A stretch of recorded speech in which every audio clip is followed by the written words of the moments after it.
Puasa adalah tameng batin buat orang yang melaksanakan puasa. Maka ketika puasa fala yarfus wala yafsuk wala yajhal. Jangan berkata kotor, jangan berkata keji, dan jangan bertindak bodoh. Setannya sudah dikerangkeng loh. Kalau kan Anda puasa kok masih melakukan keburukan, berarti dari nafsu Anda sendiri itu. Iya. Lagi pula kan nggak ada orang yang buka warungnya di bulan puasa. Kemudian ditanya, kenapa warungnya dibuka? Saya niat ingin menggoda orang puasa. Kan nggak ada yang begitu. Iya. Assalamualaikum warahmatullahi wabarakatuh. Pemirsa podcast NU dimanapun Anda berada, kembali lagi bersama saya Rahman Ahdori. Marhaban ya Ramadan. Pada sesi kali ini kita sudah kehadiran tamu yang sangat spesial. Beliau merupakan Kiai Betawi, ulama yang juga alumnus Universitas Al-Azhar Kairo, dan secara pengalaman pesantren beliau juga pernah belajar di Pondok Pesantren Tambak Beras Jombang. Sudah hadir bersama saya Kiai Taufik Damas. Assalamualaikum Pak Kiai. Waalaikumsalam warahmatullahi wabarakatuh. Gimana kabarnya Pak Kiai? Baik, alhamdulillah. Mudah-mudahan baik semua kita. Amin. Sudah lama kita tidak berjumpa Pak Kiai. Ya. Ini kalau misalkan gak Ramadan kita ngopi Pak Kiai ya. Ya. Berhubung Ramadan gak boleh Pak Kiai ya. Iya, pemirsa podcast NU, beliau ini merupakan pengurus wilayah Nahdlatul Ulama sebagai Suriah Pak Kiai ya. Betul. Beliau juga aktif di beberapa kesempatan sebagai narasumber maupun sebagai pengisi Mauidul Hasanah di beberapa tempat, termasuk di dalamnya adalah kegiatan pengajian masyarakat umum. Jadi secara latar belakang beliau insya Allah sudah tidak diragukan bicara soal agama, bicara soal Ramadan dan lain-lain. Langsung saja Pak Kiai izin. Ya. Pada sesi kali ini kita akan membahas seputar Ramadan. Di awal bulan Ramadan ini tentu masyarakat membutuhkan penjelasan, arahan, apa sih sesungguhnya bulan Ramadan itu. Nah, tapi untuk mengawal itu, saya bicara soal fenomena nih Pak Kiai. Ya. Umat muslim di Indonesia menyambut Ramadan ini euforianya sangat baik, sangat tinggi. Bahkan di media sosial itu ramai dengan marhaban ya Ramadan, marhaban ya Ramadan. Mungkin saya ingin bertanya lebih jauh ke Pak Kiai ini. Apa sesungguhnya makna dari marhaban ya Ramadan itu Pak Kiai? Baik, assalamualaikum warahmatullahi wabarakatuh. Waalaikumsalam warahmatullahi wabarakatuh. Mas Rahman dan juga pemirsa sekalian yang saya hormati. Jadi memang kalau bagi kita orang muslim ini datangnya bulan Ramadan itu menggembirakan. Betul. Karena kita tahulah di bulan Ramadan itu kita harus melaksanakan ibadah puasa, kemudian malamnya kita banyak melaksanakan ibadah sunnah. Kemudian di satu sisi kita juga, atau di sisi lain juga, ini momen di mana biasanya keluarga itu semakin dekat. Karena kita ada buka puasa, sahur bersama keluarga yang sebelumnya tentu tidak kita lakukan. Nah, di dalam hadis Nabi itu memang ditegaskan, man fariha bidukhuli Ramadan haramallahu jasadahu ala niron. Barang siapa yang bergembira karena datangnya bulan Ramadan, maka Allah haramkan jasadnya disentuh oleh api neraka. Diharamkan Pak Kiai ya? Iya, artinya tidak akan disentuh oleh api neraka. Itu sekedar gembira dengan sekedar datang. gembira saja. Apalagi nanti kalau Ramadan diisi dengan ya kewajiban berpuasa, melaksanakan ibadah-ibadah sunnah, bersedekah dan lain sebagainya, yaitu tentu merupakan ladang bagi kita kaum beriman itu memperbanyak pahala.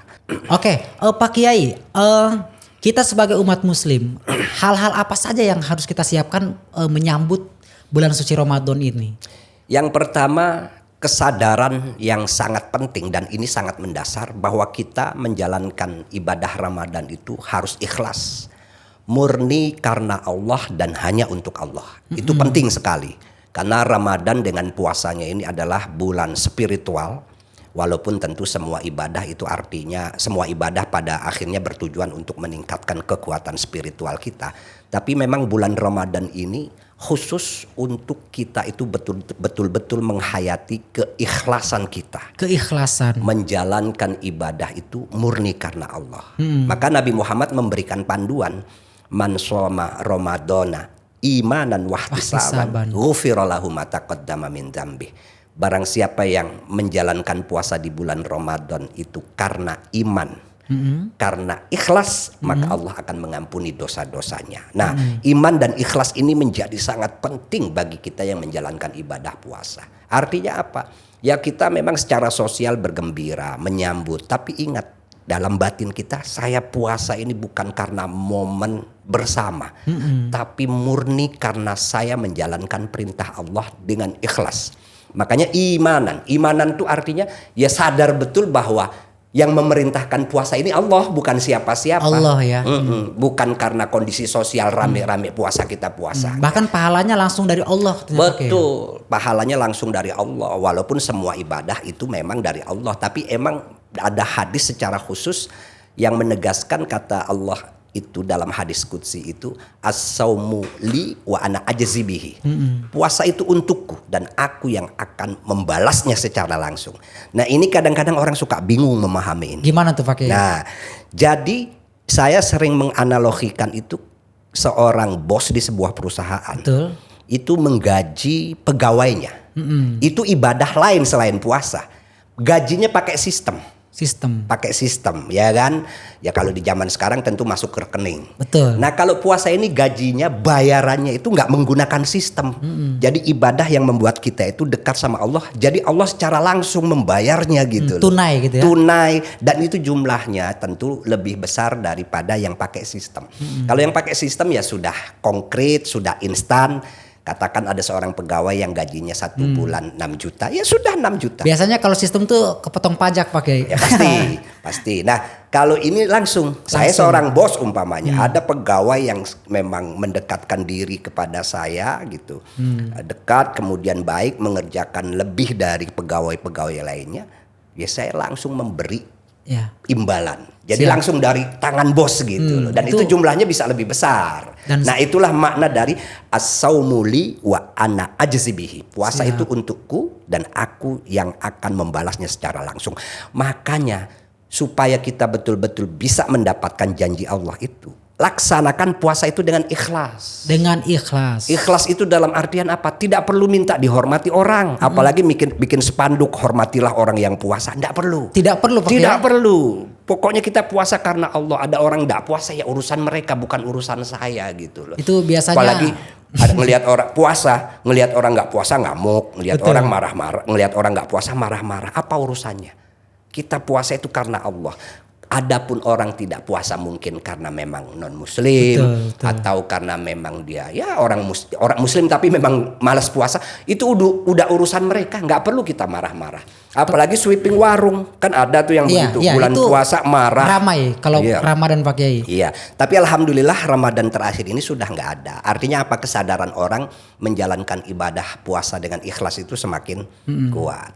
Ya memang kadang-kadang ada fenomena sweeping itu gara-gara ya mungkin ada ajakan-ajakan yang sifatnya provokatif dan lain sebagainya. Sebetulnya kan tidak perlu yang begitu. Jadi tidak relevan Pak ya kalau misalkan kemudian mentang-mentang bulan Ramadan kemudian warung warteg ditutup, itu nggak boleh juga. Nggak perlu, ngapain ditutup?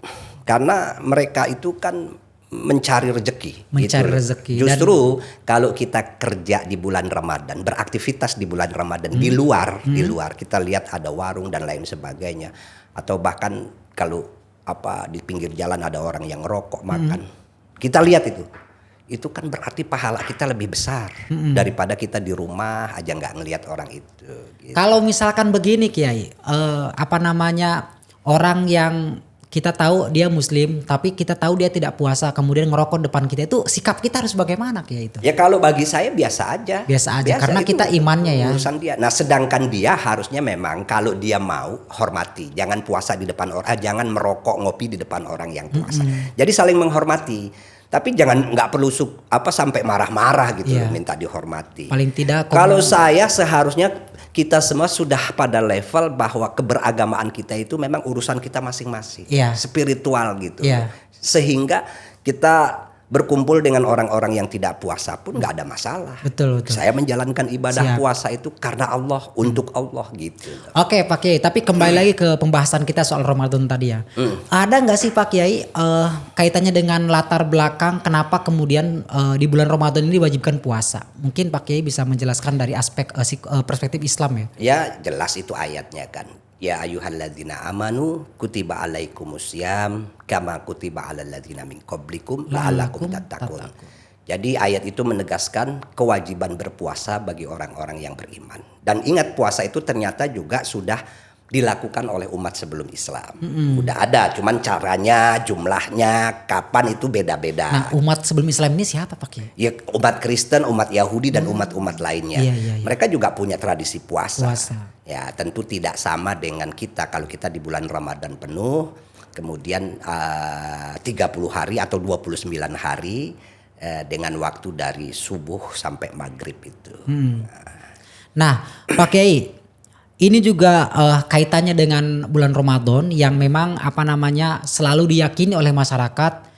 Misalnya yang awalnya di bulan Ramadan itu kita biasa bercandaannya sampai maaf ya, misalnya bahasa-bahasa kotor tuh keluar karena bercanda sama teman. Tapi di bulan Ramadan ini ada arah-arah bahwa jangan lu Ramadan puasa, nggak boleh begitu nanti batal. Nah, kalau Pak Kiai sendiri ngelihatnya gimana? Seolah-olah ada ketentuan-ketentuan yang memang di bulan Ramadan ini dilarang gitu Pak Kiai. Ya, memang ada panduan dari Nabi Muhammad itu bahwa di bulan Ramadan itu orang harus lebih makanya saya sering mengatakan Ramadan ini sebetulnya tempat kita belajar untuk menempa diri. Makanya di bulan Ramadan itu kita juga harus lebih banyak mengingat untuk tidak melakukan hal-hal yang negatif. Betul. Baik perbuatan ataupun ucapan gitu. Maka Nabi Muhammad pernah bersabda, asyamu junnatun. Asyamu junnatun. Puasa adalah tameng batin buat orang yang melaksanakan puasa. Maka ketika puasa fala yarfus wala yafsuk wala yajhal. Jangan berkata kotor, jangan berkata keji, dan jangan bertindak bodoh gitu. Lagi puasa itu Pak? Iya, lagi puasa itu. Fa ini mru'un qatalahu aw syatamahu falyakul inni shaim. Seandainya ada orang lain yang ngajak dia berantem atau mencaci maki dia, maka orang yang puasa itu sadar akan puasanya sehingga mengucapkan inni shaim. Maaf, saya sedang puasa. Tidak meladeni orang yang nantang, tidak meladeni orang yang mencaci maki. Betul. Maka aneh sekali kalau ada orang yang puasa tidak ditantang, tidak dicaci maki, malah dia marah-marah sendiri gitu. Nah, berarti tapi itu juga ideal Kiai ya, kalau misalkan kemudian setelah puasa juga bisa menahan Kiai. Betul, memang kan tadi kan saya bilang latihan itu artinya setelah keluar dari waktu Ramadan diri kita itu betul-betul menjadi orang yang menjaga gitu loh, baik lisan kita, tangan kita, mata kita dan lain sebagainya dari perbuatan-perbuatan yang baik maksiat ataupun juga perbuatan yang menyakiti orang lain. Nah, ada lagi Kiai ini pertanyaan-pertanyaan masyarakat umum awam kaitannya dengan bulan Ramadan. Misalnya di bulan Ramadan ini setan-setan di kerangkeng. Nah, Kiai sendiri melihat fenomena itu atau pertanyaan-pertanyaan masyarakat awam itu bagaimana jawabnya Kiai? Ya, itu kan penghormatan ya bagi bulan Ramadan yang mulia ini. Ada hadis yang menegaskan itu. Artinya orang yang menjalankan ibadah puasa seharusnya di bulan Ramadan itu tidak melakukan hal-hal yang menjadi ajakan setan. Setan itu kan memang digambarkan sosok yang selalu mengajak kepada keburukan. Setannya sudah dikerangkeng loh. Kalau kan Anda puasa kok masih melakukan keburukan, berarti dari nafsu Anda sendiri itu. Iya. Maka penjelasan itu harus dijadikan sebagai kalau setannya udah dikerangkeng, kalau saya berbuat dosa, saya berbuat maksiat, berarti betul-betul nafsu. Saya sendiri, jangan nyalahin setan. Maka ada yang bertanya, kok di bulan Ramadan masih banyak orang berbuat maksiat? Padahal setan katanya sudah dibelenggu dan dipenjara. Ya itu urusan nafsu gitu loh. Setan sudah nggak ada orang setannya udah dibelenggu, dikerangkeng gitu loh. Jadi manusianya sendiri. Makanya sebetulnya puasa itu tempat di mana orang atau kesempatan di mana orang itu betul-betul mengontrol nafsunya. Secara fisik kan dilarang makan, dilarang minum, dilarang hubungan badan. Ini kan urusannya sama nafsu semua gitu.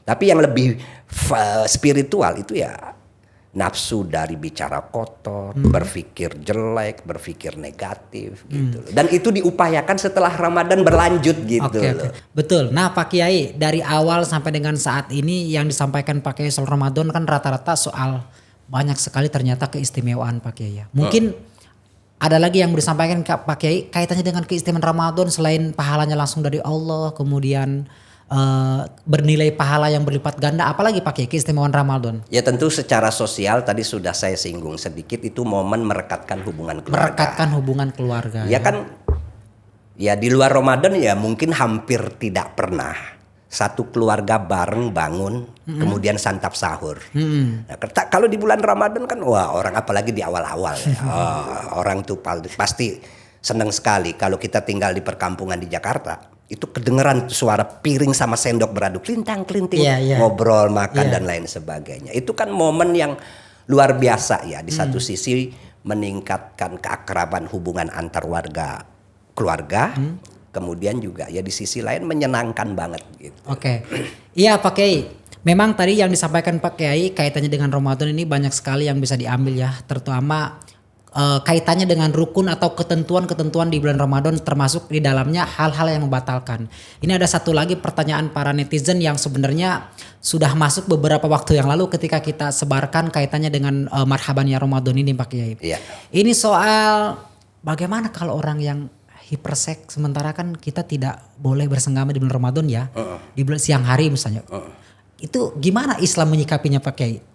Orang yang hiperseks kemudian dia nggak kuat harus berhubungan badan misalnya, di bulan Ramadan itu dia harus seperti apa? Ya harus belajar untuk menahan diri, namanya puasa. Puasa itu kan maknanya imsak. Imsak itu menahan. Menahan diri dari hal-hal yang membatalkan puasa. Salah satunya itu hubungan badan suami istri itu. Ya kalau dia hiperseks ya dia harus mampu bagaimana caranya tidak melakukan itu. Mungkin untuk sementara pisah dulu kalau siang sama istrinya. Iya kan? Dan bisa lah itu, masa nggak bisa? Harus bisa pakai ya? Harus bisa. Pelanggarannya itu termasuk pelanggaran berat itu. Jadi suami istri puasa tapi di bulan Ramadan siang-siang dia tetap melakukan hubungan badan. Itu pelanggaran berat. Bahkan nanti kodoknya itu 2 bulan berturut-turut itu. 2 bulan berturut-turut? Iya, melaksanakan puasa 2 bulan berturut-turut gitu loh. Oh jadi memang ya kembali ke kita ya, harus benar-benar kuat ya pakai ya? Dan harus dengan berbagai cara. Ya salah satunya kalau memang hiperseks banget ya udah pisah dulu lah kalau siang gitu. Ntar malam datang ketemu gitu. LDRan pakai ya. Iya. Nah ada lagi nih pakai kaitannya dengan ibu hamil. Ada satu kejadian yang mana seseorang ini hamil waktu Ramadan 2021 hamil, akhirnya dia nggak puasa. Kemudian ternyata di Ramadan 2022 dia hamil lagi pas Ramadan. Nah itu kodenya gimana Pak Kiai itu? Kodenya kan di luar bulan Ramadan. Iya artinya tetap harus kodo harus double berarti ya? Gini, kalau bulan Ramadan kali ini dia tidak puasa 7 hari, maka pasca Ramadan, Syawal dan bulan-bulan lainnya itu kesempatan dia untuk mengkodok 7 hari gitu loh. Nanti bulan yang akan datang ternyata dia hamil lagi, tidak bisa puasa penuh, katakanlah 10 hari dia tidak puasa, ya dia kodok lagi 10 hari di luar bulan Ramadan itu, sejak Syawal dan seterusnya itu gitu. Jadi pada prinsipnya Islam itu sudah memberikan opsi-opsi ya, Iya. dan tidak terlalu berat banget ya. Iya. Nah tadi juga disinggung nih soal fenomena masyarakat di bulan Ramadan. Saya kan orang Banten Pak Kiai. Saya tuh menyaksikan betul kejadian waktu tahun 2012 Pak bukan 2012 ya. 2014 apa ya Pak Kiai ya. Itu ada warung, pemerintahnya itu menerapkan kebijakan yang mana kalau Ramadan itu warung tutup, warteg tutup.